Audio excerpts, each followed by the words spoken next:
Calvary Church is dedicated to doctrine, and we want you to experience the life change that comes from knowing God's Word and applying it to your life. So we explain the Bible verse by verse, every chapter, every book. This is Expound. Turn in your Bibles to 2 Samuel chapter 18. Way to go. Thank you. So now I know where to go. 2 Samuel chapter 18. In the 19th century, there was a politician in America named Charles Francis Adams. He was very powerful, very influential, very busy, very focused. He had children, but he was just consumed with writing and his political agenda. And he kept a diary. And one day he went fishing with his son, and get this, he wrote in his diary, "Went fishing with my son today, a day wasted." His son, Brooke was his name, also kept a diary. And in that diary it said, "Went fishing with Dad today, the most wonderful day of my life." Now, obviously, there's a disconnect between father and son. The son loved spending time with his father. The father was busy, aloof, distant, and just didn't have time for his son in a meaningful way. We are dealing with, in this story, not just about David, but about David's relationship with his children. We're seeing it in bold relief. Absalom, his son, had murdered his half-brother Amnon because Amnon, had raped Absalom's sister, Tamar. And then he ran out of town, fled and hid. Eventually, he comes back to Jerusalem, but his dad doesn't want to see him. Won't have an audience with him. Finally has an audience with him, but it's too late. Too little, too late. You know the story. We've been covering it on Wednesday night. Absalom stands in front of the gate of the city, wins the people's hearts over, away from David, toward himself. And the coup is on. The rebellion is afoot. In Ephesians, Paul says, "Fathers, don't provoke your children to wrath." I think the way David treated his son Absalom helped Absalom become the person he was. He provoked Absalom to a wrathful, rebellious behavior. Not excusing Absalom, but I'm not excusing David either for the way he mismanaged the issue with his son Absalom. We all have trials in life. We all have storms. But let me make a statement, and I think a lot of you will agree with it. I think the worst storms in life are relational storms, especially in a family. People you see day in and day out that you have disagreements with and hopefully then agreements with. But those kind of storms are very profound. And in any family, the dynamic between children and parent is so crucial. And I'm going to hone in and say the dynamic between father and his sons is so crucial. Because the son is looking up to the father to find out what a father should be like, what a husband should be like. All the different roles that he himself is going to fulfill, he is looking at somebody who modeled it before him. And on top of that, if it's a spiritual environment, a spiritual home, because we are taught to call God our Father in heaven, if the relationship between child and father is lacking, then that is going to have its implications in the spiritual realm. me give you an example. True story. A man was on the street witnessing to somebody. He was a hardened kid he was talking to, a street kid, kind of a ruffian. And this guy was out sharing his faith, sharing the gospel. And so the kid was trying to listen to him, kind of mocked him, not really listening wholeheartedly. But finally, the hardened street kid said to the little evangelist out there, said, "So, you talk about God. What is God like?" And not knowing the kid's background, he said, "Well, God is like your father." The kid put his hand up and said, "Don't tell me anymore. I hate my father. And I think my father has always hated me. If God is anything like my old man, I want nothing to do with God." Come to find out, that kid's father had raped his sister and abused the children. So to talk and say God is like your father, to this young man was abhorrent. So David, we know David's background. We know what David did. We also know that David was aloof in dealing with his kids and really not managing the crises well. It gets now transferred in bold relief in the life of Absalom. So Absalom stages a revolt. We know the story that David has fled town. He has crossed the Jordan River. And we finally will bring this part of his life to an end. For in chapter 18, verse 1, "And David numbered the people who were with him and set captains of thousands and captains of hundreds over them. Then David sent out 1/3 of the people under the hand of Joab." Remember, Joab is his chief general, his chief military commander. So 1/3 go with him. 1/3 under the hand of Abishai. Abishai is the brother of Joab. Both of them are sons of, it says, Zeruiah. Zeruiah was David's sister. So these are David's nephews. And 1/3 under the hand of Ittai the Gittite. Funny name. Ittai the Gittite. And the king said to the people, "I also will surely go out with you myself." Now, just a quick word about Ittai the Gittite. You remember him, right, from the story last time. Ittai was, Gittite means somebody from Gath, a resident of the city of Gath. Gath was one of the Philistine cities. He was a Philistine. He was probably a Philistine lord or a Philistine general. And do you remember that David spent some time in Gath, running from King Saul, and he became a vassal ruler of the king of Gath. David took a portion of the land, the southern part of the land, under the Philistines, sort of sided with them for a period of time. No doubt, Ittai from Gath, the Gittite. If you're looking for Bible names, pass up Ittai. But Ittai the Gittite was taken by David, admired David, and left Gath and became aligned with him physically. That is, he moved his family, his residence, and about 600 men who were following Ittai the Gittite from Gath to David in Jerusalem. Now, they got there the day before the rebellion. I'm just refreshing your memory here. A day before, David fled and left town, went up the Mount of Olives and out to the wilderness. So when David is leaving and he looks over and he sees Ittai the Gittite, and he says, "Man, you just got here yesterday from Gath. I'm not going to ask you to come with me. You stay here, man. You've been on the move and you've come to Jerusalem, settle in Jerusalem, but don't come with me." And Ittai the Gittite said, "Wherever you're going, I'm going. Wherever you die, I'll die. I came this far. I didn't come to be with Absalom. I came to be with you." So Ittai the Gittite was with him. And because he was so loyal and because he was so capable, he takes 1/3 of the army of David along with Joab and Abishai.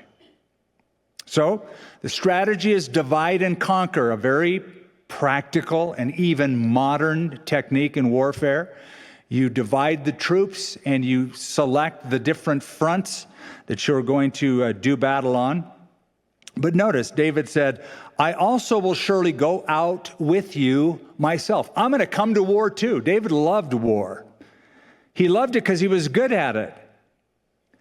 Now, every now and then I meet soldiers, and I have one in my mind. I won't tell you who it is because you might think weird of him when I tell you who it is. But he was a trained Special Forces sniper for the U.S. government. And he loved war. He loved going to war. He said, I love my job.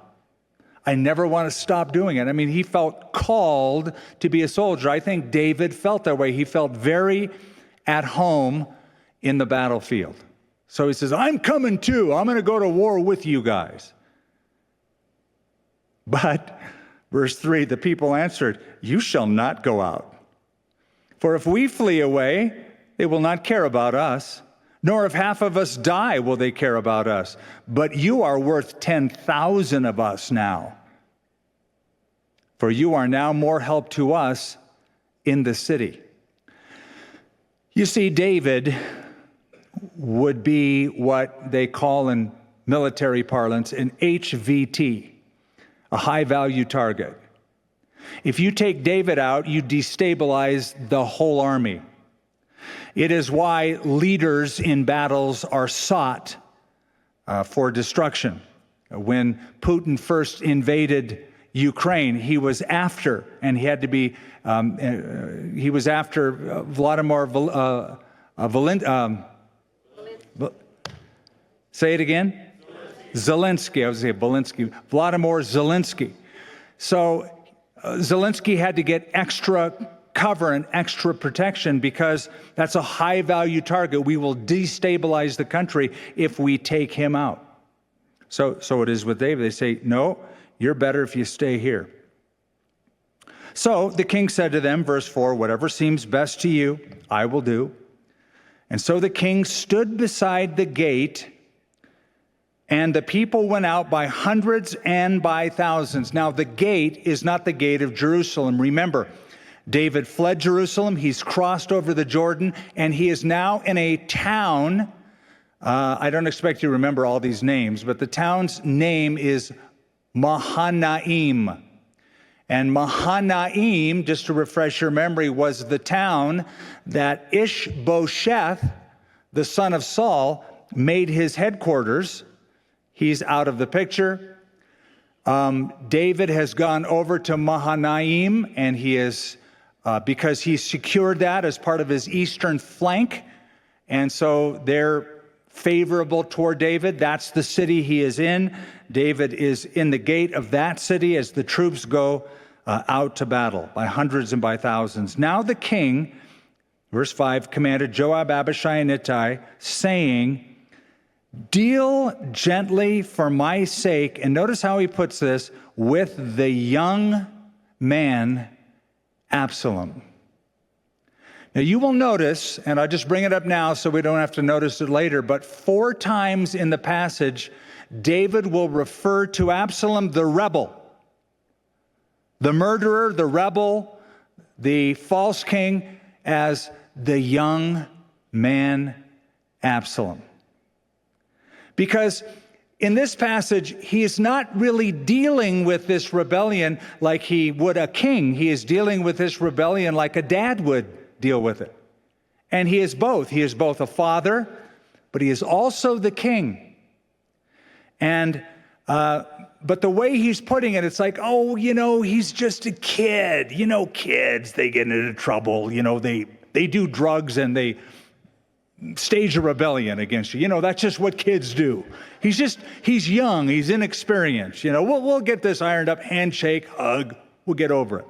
Deal kindly with the young man Absalom. Now, in any other situation, it's like find the person who's staging the coup and get rid of him.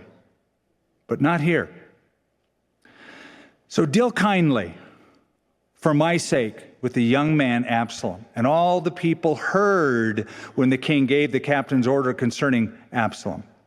So the people went out in the field of battle against Israel.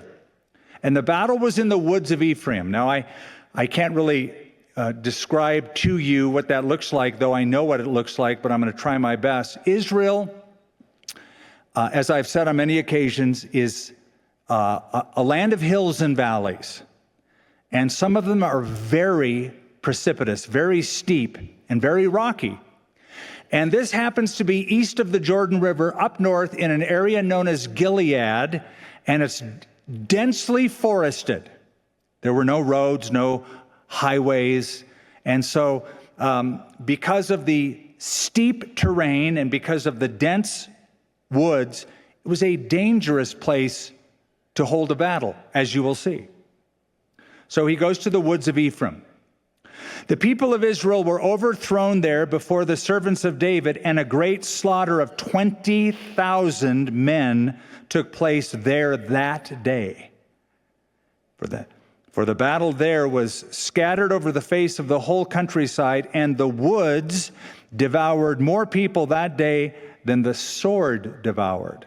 More people were actually killed by natural phenomenon, by the steep terrain and by the woods and by the uneven ground, the rocks that were there, the precarious situations they would get themselves into, than actually who were killed in battle by spear or by bow. Then Absalom met the servants of David. Verse 9, Absalom rode on a mule. Why a mule? Well, kings do that. The mule went under the thick boughs of a great terebinth tree. Some of your translations say oak tree. And his head caught in the terebinth so that he was left hanging between heaven and earth, and the mule which was under him went on.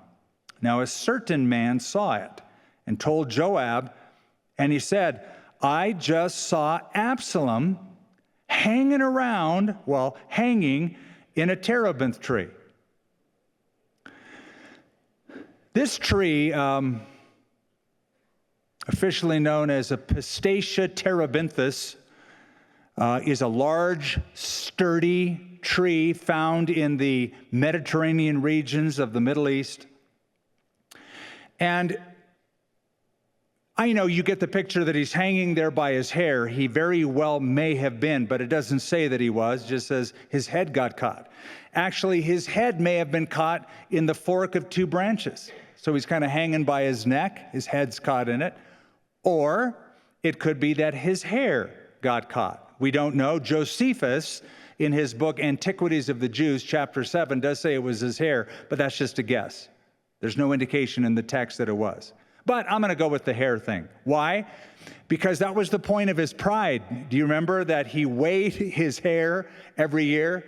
And, who weighs their hair? It's like, okay, it's that time of year. I got to weigh my hair. After all, because my hair's awesome.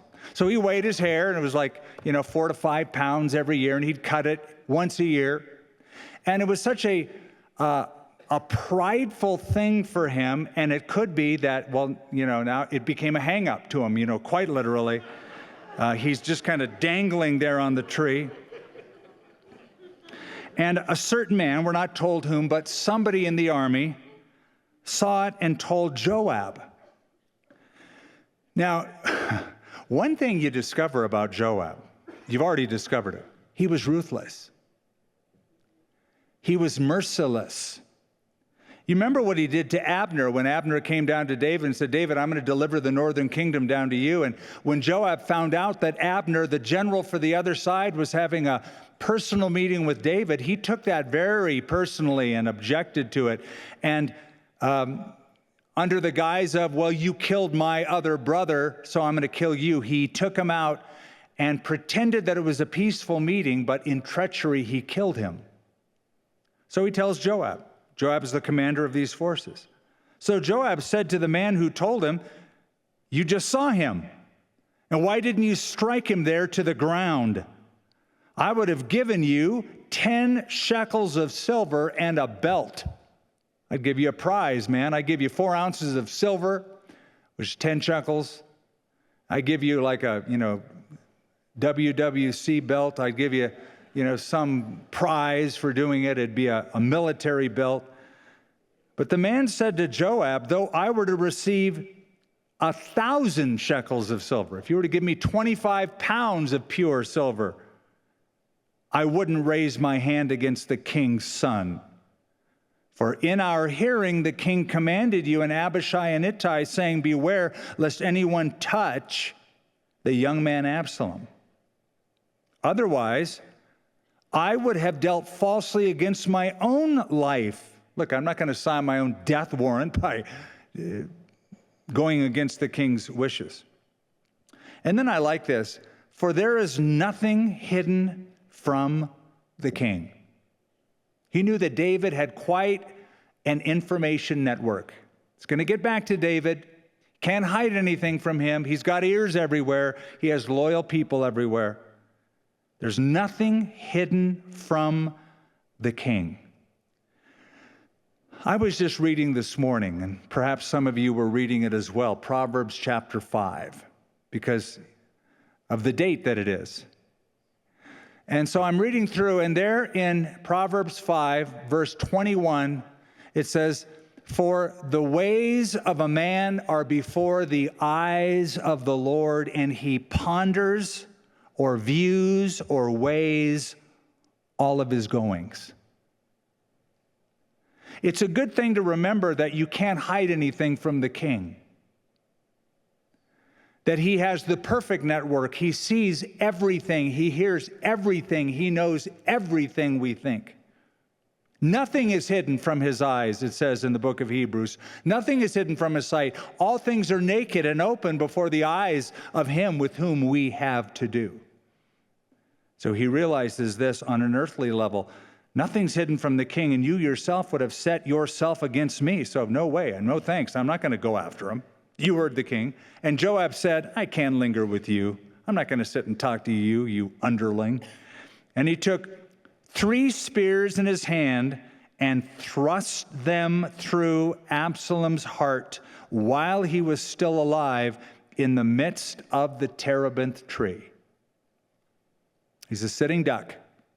Not a fair fight. He's hanging there. He's defenseless. Joab killed him. And 10 young men who bore Joab's armor surrounded Absalom and struck him. So they treated him like a piñata, I guess, just hitting him, brutalizing him, and killed him. Then Joab blew the trumpet, and the people returned from pursuing Israel, for Joab held back the people. All right, Joab should not have done this. Yes, he was an enemy. Yes, he was the chief rebel. Yes, this was a coup. Yes, the kingdom was divided. But he should have obeyed David's orders and left the results to God. That's what he should have done. That's how David lived his life, even with Saul. I'm not going to touch God's anointed. I'm not going to exact vengeance on my enemy. I'm going to leave that to God. He should have obeyed orders. He was under strict orders for the king. Whether they were right or wrong, what was right for Joab is to obey the king. But he didn't. So now Absalom is dead. Joab blew the trumpet. Verse 17, and they took Absalom and cast him into a very large pit in the woods and laid a very large heap of stones over him. Then all Israel fled, every one to his tent. In the book of Deuteronomy, in chapter 21, a rebellious son was to be taken out and stoned and then kept under that pile of stones. So though they didn't stone him to death, burying him in a pit with stones over it was sort of indicative that he was a criminal, that he was a rebel according to the law. Now, Absalom, verse 18, now Absalom in his lifetime, while Absalom was alive, that is, had taken and set up a pillar for himself, which is in the King's Valley. Now, the King's Valley in Jerusalem, also called the Valley of Jehoshaphat, also called the Kidron Valley. For he said, I have no son to keep my name in remembrance. And he called the pillar after his own name, and to this day it is called Absalom's monument. I pointed out a couple weeks ago, it bears repeating, it's interesting that Absalom said, I have no sons, when a few chapters before says he had 3 sons and 1 daughter named Tamar. He named his daughter after his sister who had been raped by Amnon. But eventually he had no sons. Somehow they were killed, perhaps in the coup, in the rebellion, but he had no one to pass his lineage on to by the time he built this monument. And so usually monuments are built by people who love you. Children, grandchildren, friends, people in the city who know your reputation. This guy builds his own monument, thinking, nobody's going to remember me. Well, actually, they do remember you, Absalom, but for all the wrong reasons. Okay, so if you ever come with us to Israel, we'll show you in the Kidron Valley to this day, as you are on the temple area and you come to the very base of that valley called the Kidron Valley, and it starts sloping up on the other side to the Mount of Olives, there's a series of 3 monuments. One is a very tall one, 52 feet high, conically shaped on top, solid stone, that is called Absalom's monument, or the Pillar of Absalom. Jewish parents or Jewish people, Orthodox Jews, in walking by that, always spit in that direction, remembering what Absalom did in rebelling against his father. And it started in the Middle Ages. They started doing it, and they do it up to this point. I'm told they still do this. They will bring their families out, their children out, especially if their children are disobedient. They'll take them on a field trip to Absalom's pillar, and they'll point it out, and they will go through the story. They'll throw a rock at the monument, and they'll say, now, let me tell you this story, because this is what happens to kids who are disrespectful to their parents. It becomes an object lesson, a field trip for Orthodox Jewish parents, even to this day. Here's what's interesting. It's called Absalom's Pillar, but it wasn't built till 1,000 years after Absalom. It was built during the Second Temple period. How do we know that? Because we look at the architecture, and we determine that it's Greco-Roman in its architecture. So it's a tomb of some kind, obviously for a very famous person. It was there probably at the time of Jesus. Jesus referred to the tombs of the prophets that you whitewash and adorn. It could be a reference to that. Some people think Herod Agrippa was buried there. We don't really know.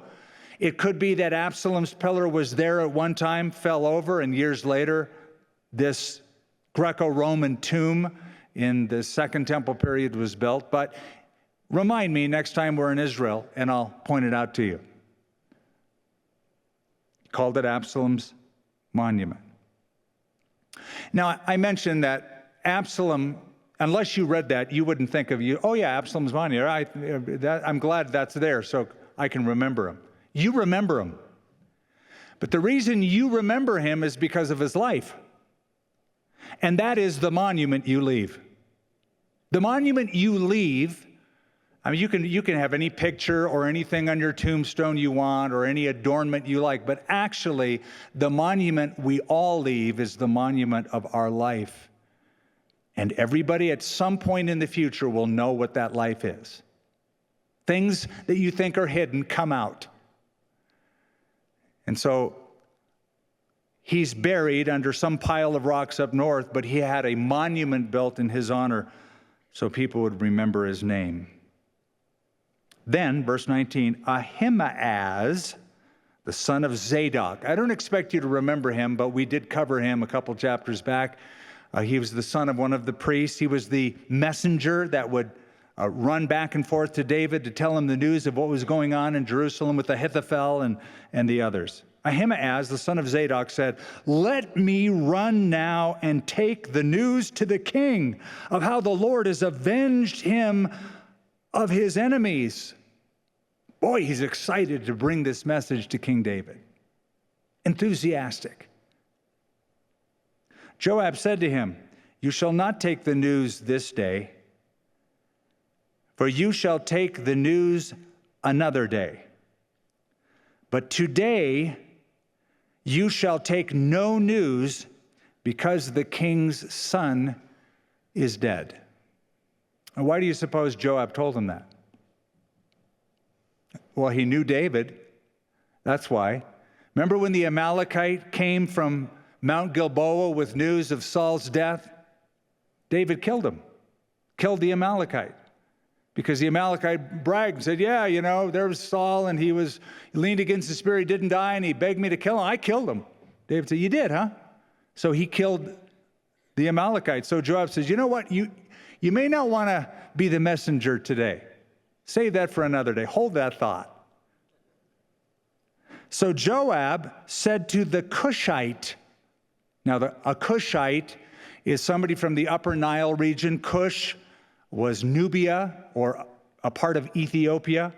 So he's not an Israelite, he's a foreigner. So he thinks, I'm gonna use a foreigner for this message. I'm not gonna use one of my prized people. If the king kills him, he's more expendable. That's probably what Joab is thinking. So Joab said to the Cushite, "Go and tell the king what you have seen." So the Cushite bowed himself to Joab and ran. And here it is again, Ahimaaz. And Ahimaaz, the son of Zadok, said again to Joab, "But whatever happens, please let me also run after the Cushite." And Joab said, "Why will you run, my son, since you have no news ready?" He presses. "But whatever happens," he said, "let me run." So he said to him, "Run." Then Ahimaaz ran by the way of the plain and outran the Cushite. Running without a message.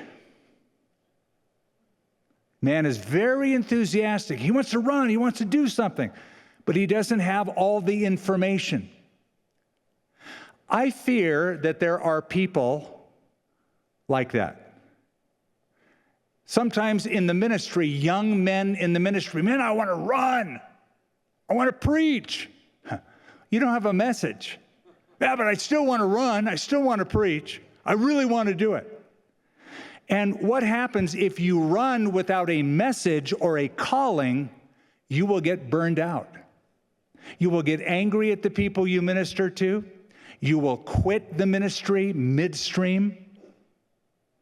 Because you had the enthusiasm, you wanted to run, but you lacked the message. You need information. You need to know things. When people ask you questions and press you about issues, you need to be equipped. In the prophecy of Jeremiah, the Lord said to the prophet Jeremiah about a group of prophets, he said, "I did not send them, neither did I command them, therefore they shall not profit this people at all." You will only profit people when you're sent by God and you have a message. But he wants to run, so he finally says, "Go ahead, just get out of here, run." So David was sitting between the two gates, and the watchman went up to the roof over the gate. Again, this is the gate Mahanaim, that little town east of the Jordan River. To the wall, lifted his eyes and looked, and there was a man running alone. The watchman cried out and told the king, and the king said, "If he is alone, there's news in his mouth." And he came rapidly and drew near. Then the watchman saw another man running, and the watchman called to the gatekeeper and said, "There's another man running alone." And the king said, "He also brings news." So the watchman said, "I think the running of the first is like the running of Ahimaaz, the son of Zadok." And the king said, "He's a good man. Must mean he comes with good news." And Ahimaaz called out and said to the king, "All is well." Now you answer this, was all well? All was not well. But that's his message. All is well, man. And he bowed down with his face to the earth before the king and said, "Blessed be the Lord." He's just into this. "Your God, who delivered up the men who raised their hand against my lord the king." And the king said, "Is the young man Absalom safe?" There's one question. And Ahimaaz answered, "When Joab sent the king's servant and me, your servant, I saw a great tumult, but I did not know what it was about." See, he really doesn't, he lacks information. He gets asked a question, he can't really answer it. Something happened. I don't know what it was, but it was something. Because it was just a big fuss. But all is well. So the king said, "Turn aside. Go over there. Stand in the corner." So he turned aside and he stood still. Just then the Cushite came, and the Cushite said, "There is good news, my lord the king, for the Lord has avenged you this day of all those who rose against you." And the king said to the Cushite, "Is the young man Absalom safe?" And the Cushite answered, "May the enemies of my lord the king and all who rise against you to do you harm be as that young man is." In other words, he's dead.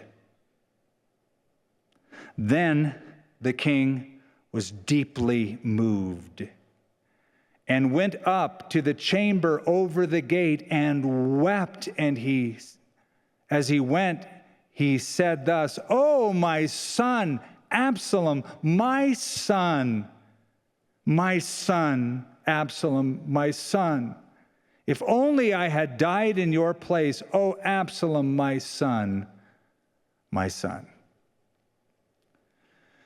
You know, we read this story and we can't help but think a few chapters back, it would have been so good if David would have invited his son early on and said, "Son, a lot of water under this bridge. Let's put the past behind us. Let's reconcile." I've stood in too many emergency rooms and places where people get notified about the death of a loved one, only to have nothing but sheer agony and remorse because they never got to say their piece and reconcile. That something was between them, some argument that divided them. And some point of pride that kept that person away from making the initiative and saying, "I love you, I forgive you." Now it's too late. Now forever they're going to have to deal with that guilt. And I know about this because I watched when my brother died and my brother and my father were estranged, and how my father handled that kind of grief, was eaten up by it, chewed up by it. And it took years for him to get past that. I don't think he ever did get past that because he was estranged from his own son. So here's that kind of grief. If only I had died in your place. I do think that David is dealing with guilt for his own sins of the past. And it's an interesting thing about guilt. When you are guilty because you've done something, subconsciously, you know you should be punished for it. And if you're not, it messes with you. So remember, Nathan the prophet said to David, "You're forgiven, but you're going to pay a price in your own family." And he did pay a price, but he just is swallowed up, I think, by the guilt of his past. And subconsciously, I think he felt he should bear some kind of punishment. I remember as a child, whenever I did something wrong, I had good parents who believed that the guilt complex in a child should be dealt with. And my dad was very faithful in handling my guilt complex and administering good psychological tactics in the right place, my rear end. And I never had a problem with guilt, because when I did something wrong, there was punishment, and I felt it. And it was good for me. And I distinctly remember when I was older, I did something that offended him, and I stood in front of him, and he just said, "You broke my heart." But he didn't administer any punishment, and I longed for it. I remember saying, just get it over with. Just let's deal with it that way. But it never came. And I think David is just eaten up by that kind of guilt. It's consuming him.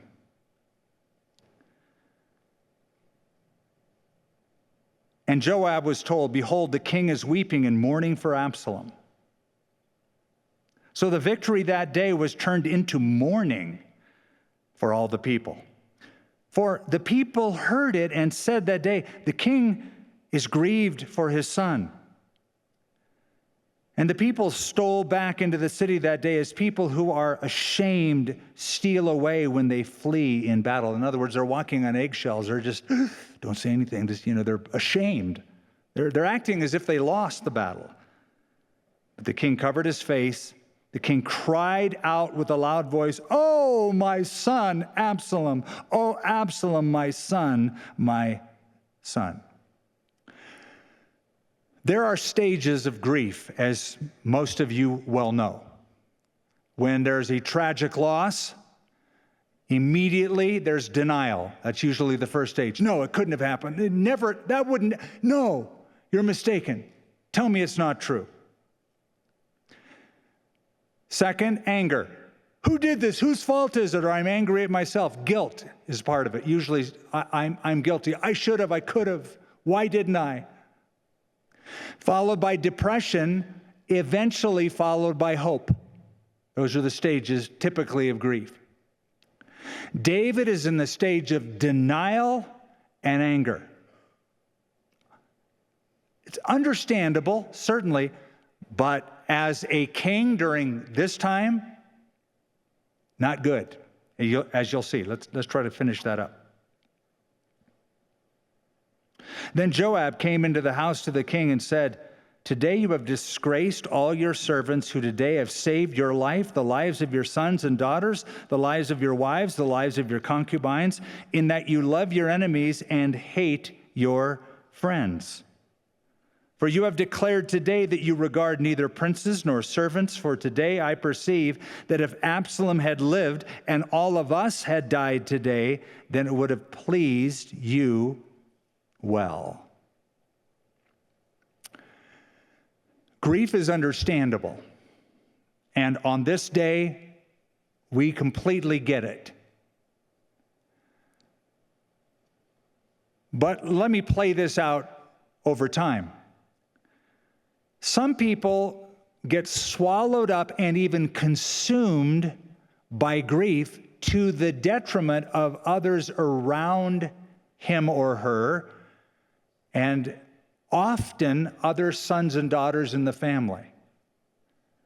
That one that is lost, you only want to talk about that one, and the picture's up, and it's understandable for a while, but after a while, the other kids are going, "Okay, so you never seem to make anything about us. It's always about the one that's gone."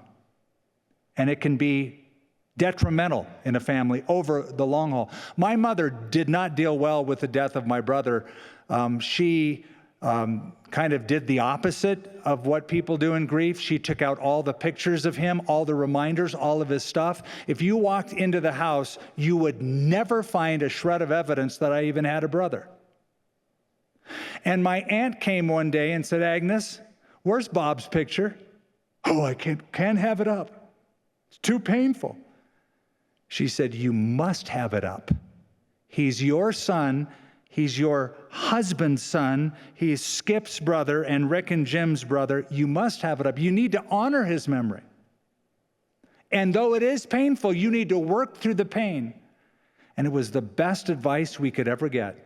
Changed the way my mother handled that loss from that day forward. But this is early on. David is understandably torn by this.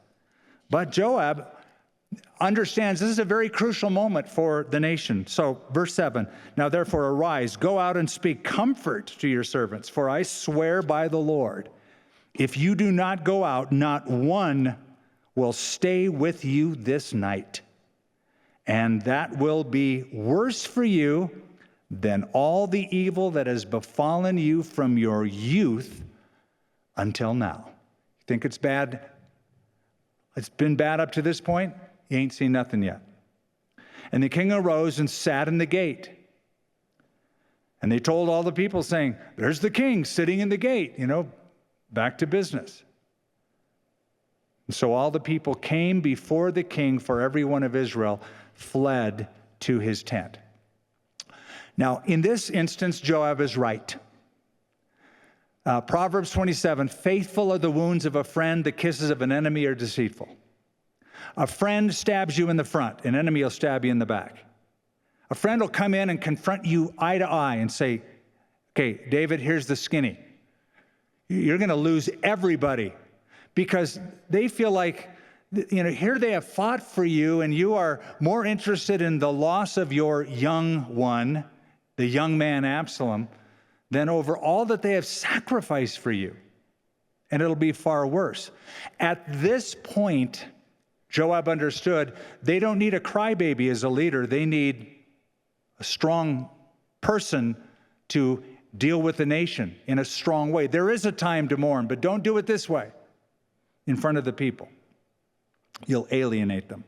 So all the people were in dispute throughout all the tribes of Israel, saying, the king saved us from the hand of our enemies. He delivered us from the hand of the Philistines, and now he has fled from the land because of Absalom.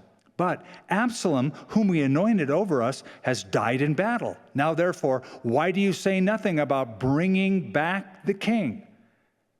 Then King David said to Zadok and Abiathar the priest, saying, speak to the elders of Judah, saying, why are you the last to bring the king back to his house, that is in Jerusalem, since the words of all Israel have come to the king, even to his house? You are my brothers, you are my bone and my flesh. Why then are you the last to bring back the king? It's a good question. He says to the people in Jerusalem, why don't you bring the king back? Actually, that's a good question for a lot of churches. Why don't you bring the king back? Why don't you make it about Jesus again? I love that we're doing a series on Sunday, Always Only Jesus. I love that we're making much of Jesus every weekend for a period of time in this great book of Colossians.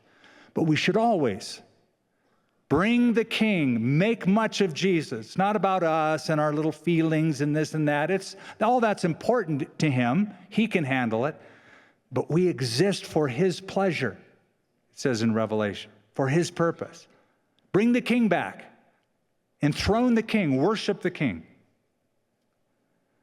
And say to Amasa, now get this. Say to Amasa, are you not my bone and my flesh? David and Amasa were relatives, but watch this. God do so to me and more, if you are not the commander of the army before me continually in the place of Joab. So keep this in mind, because Joab is going to remember this. And don't you know that this guy Amasa will be targeted by Joab later on? You'll see it. Why does David do this? Well, remember Amasa was the guy who was in Jerusalem who became the commander of the forces of Absalom because Joab went with David. Now, because I think David is really sore, angry, soured at Joab for disobeying his orders with Absalom, he says to Amasa, oh, and by the way, you who rebelled against me and became the commander on Absalom's army, you're going to be my new commander, my new general. Now, this blew everybody's mind. It was not what they expected. But do you realize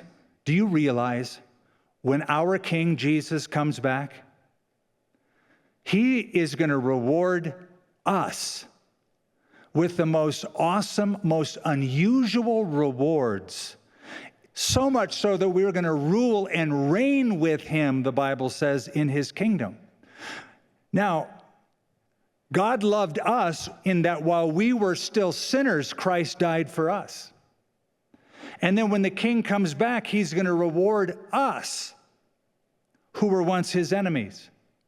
He's going to reward us with incredible rewards and a place to rule and reign with him. So, you're going to be in charge, even though you led the rebellion. I'm going to be generous to you. And he swayed, verse 14, as a result, he swayed the hearts of all the men of Judah, just as the heart of one man, so that they sent this word to the king, return you and all your servants. Come on back to Jerusalem. And the king returned and came to the Jordan. By the way, I love seeing this kind of restoration when somebody who has been against you, if you can win his heart and give him a position, it's such a testimony to God's love, if it can be done. It's wonderful. So the king returned, came to the Jordan. Judah came to Gilgal to go and meet the king, to escort the king across the Jordan. Remember, so he's on the other side of the Jordan. Now they're coming to the Jordan River, crossing the Jordan River, going back up the hill to Jerusalem. But it says Judah, or the representatives probably, came to Gilgal to meet the king, to escort the king across the Jordan. Okay, really quickly. Gilgal was the place when the children of Israel came to the wilderness. Joshua took them across the Jordan. The first battle they fought was Jericho. But they encamped in front of Jericho at a place Joshua named Gilgal, which means to roll away, because they said, God has rolled away our reproach. So it became a very important piece of their history. Also, it was the place that King Saul is anointed as the king, the very first king, at Gilgal. So he's coming across to the very important place, Gilgal. Israel is there to meet him.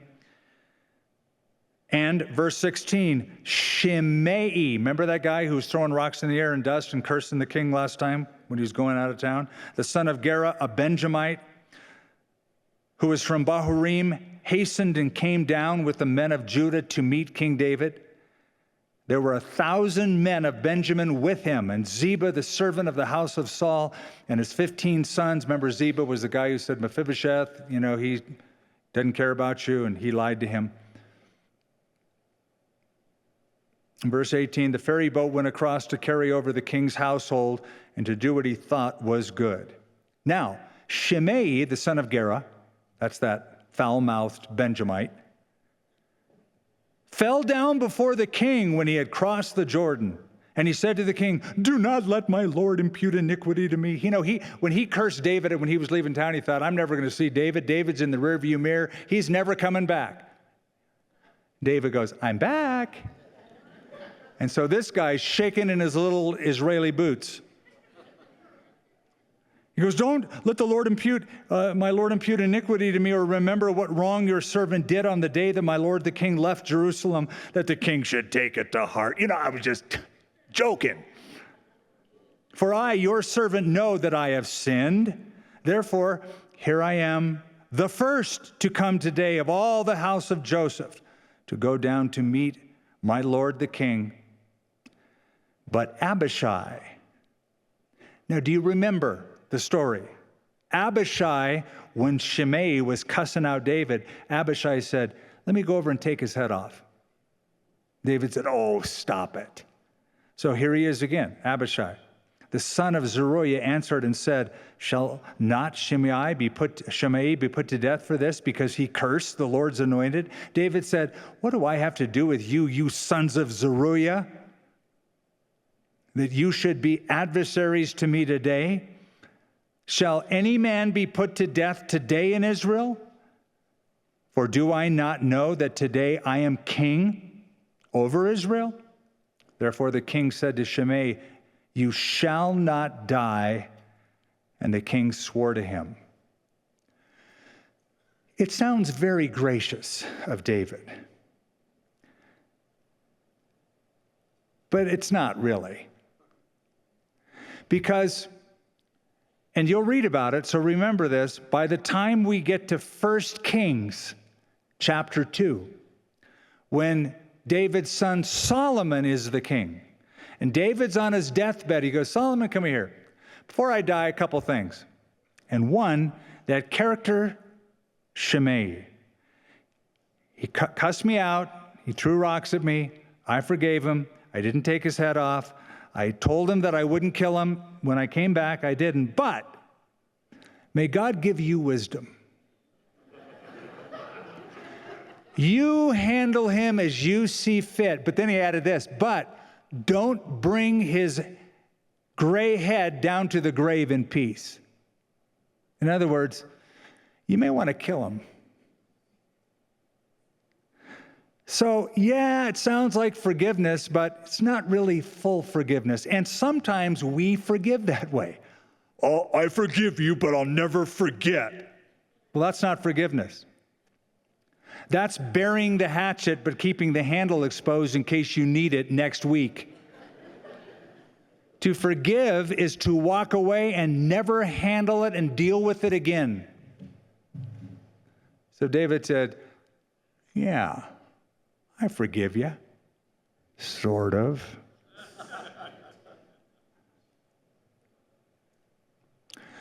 Now, when Solomon is the king, he will tell Shimei, tell you what, I'll work a deal with you. I'll keep you alive as long as you stay in the environment of Jerusalem. But if I hear that you leave town, I'm going to hunt you down and kill you. You are quarantined to this city. Deal? Deal. But one day, a couple of his servants ran away, so he chased them, and it was told Solomon, that guy that you quarantined, he's out chasing these people down. So Solomon brought it back and said, now, we had an understanding, right? You wouldn't go, and if you went, I'd kill you.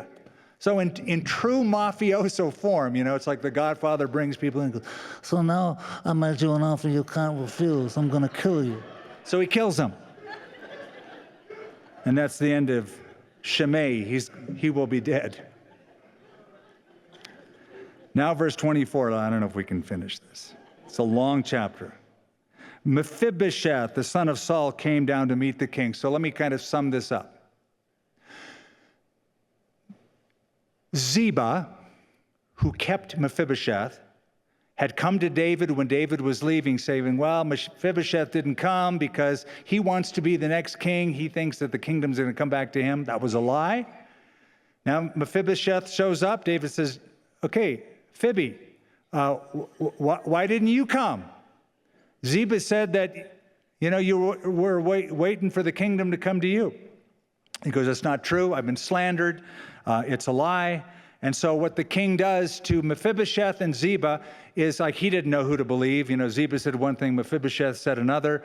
So he just said, tell you what, I took all the land that I restored to you. I'll give it back to you and to Ziba. You guys can split it. Mephibosheth said, I don't want any of the land. I'm happy just to be in your presence again. Ziba, my servant, can have it all. Which makes me believe Mephibosheth's story, not Ziba. And then verse 31, Barzillai the Gileadite came down from Rogelim and went across the Jordan with the king to escort him across the Jordan. Now this guy was a wealthy man who had taken care of David when he fled the country. Now he's coming back, but notice he's really old, verse 32. He's 80 years old, and he provided the king with supplies while he stayed at Mahanaim. He was a very rich man.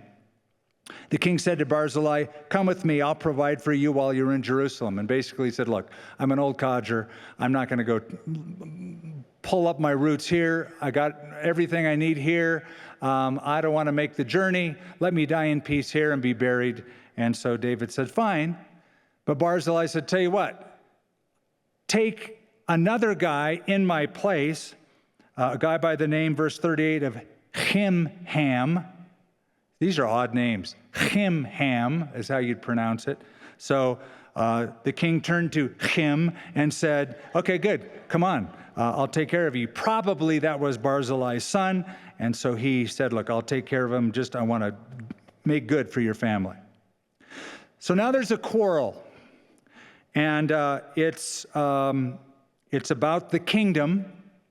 And the next paragraph, verse 40 through the end of the chapter. We're going to save till next time and let that be part of the next block, because after David, who's the king? Anybody know? Solomon. See, you're Bible scholars, you know that. Solomon. Okay, this is a little harder. Who's king after Solomon? Who's the king in Judah after Solomon? Rehoboam. Okay, but there's another guy named Jeroboam, and the kingdom does get split. I heard somebody say split kingdom. So this split between north and south, the fissure begins in the next paragraph. During the reign of David, before his death, before Solomon's reign, before the whole Jeroboam, Rehoboam, Hatfield and McCoy thing. So we'll get to that next time when we continue the story, but Absalom is now dead, and David can, sadly, with that hole in his life, move on with his kingdom, and soon the book will come to a close. But Father, thank you for the opportunity to gather. Thank you for the opportunity to go through these large swaths of Scripture to get the historical narrative, because we are devoted to the apostles' doctrine. And we know that the apostles, whether they're Peter or Paul or Matthew or any of them, when they wrote their letters and they wrote their gospels, they often made reference to David and the covenant and the life of David. So they understood the very narrative over which we are examining and pouring ourselves. Lord, I pray that we will take some of these principles of grief, principles of forgiveness, principles of discipline in our own lives, Lord, that transcend time. And Lord, we would see these exercised in our own life for your glory and for the sake of the next generation. In Jesus' name, amen. Let's all stand. For more resources from Calvary Church and Skip Heitzig, visit calvarynm.church. Thank you for joining us from this teaching in our series, Expound.